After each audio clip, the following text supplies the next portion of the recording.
Well, it never ever completely went away because I thought, well, 5, 6 years after the last one, for me anyway, it'll be just a memory.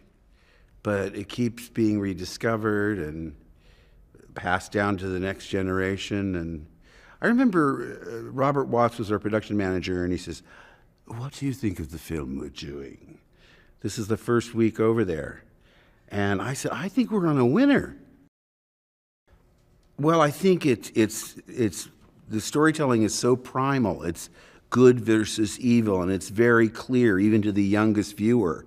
I remember saying to George when I wanted to see Darth Vader's first entrance, even though I didn't work that day. And I said, "George, why aren't you cutting away to two characters saying, 'Oh, that's the Dark Lord of the Sith. He's the most powerful evil.'" He goes, "No, well, it's got a white background. He comes on in a black costume. We'll play some scary music. They'll get it." I thought, wow, that's what economical storytelling. But it's like great fairy tales. It's so primal.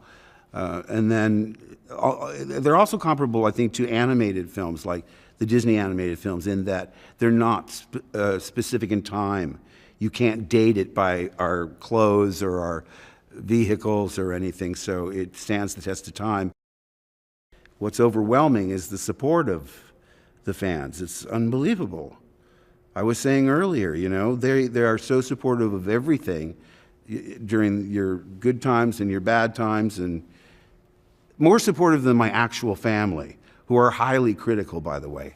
But the fans are again, something I've never taken for granted because, it's just thinking about it, it's almost moving because everyone has a story. Everyone has, it's become such a fabric of our culture. What was great about being asked to come back for the most recent trilogy is to reestablish contact with all the original characters. And, I'm able to enjoy it now in a way that I wasn't able to in my 20s. That was my first film, and not that I thought, well, everyone's going to be like this. It's just that with this perspective, I can really enjoy it in a way that would have been impossible to imagine then. And with Carrie, here she was. Now, I didn't work with either one of them in 7. We were at the dinner, the launch dinner, and I saw them at the premieres, but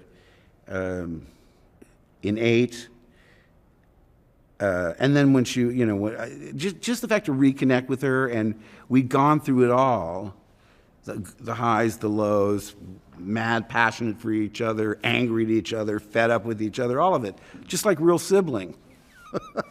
That we were just in a really great place in that she trusted me. Because I haven't really changed. She knew she could rely on me. She knew she could relax and be herself. Not that she couldn't with even a total stranger, but that was something that I really treasure.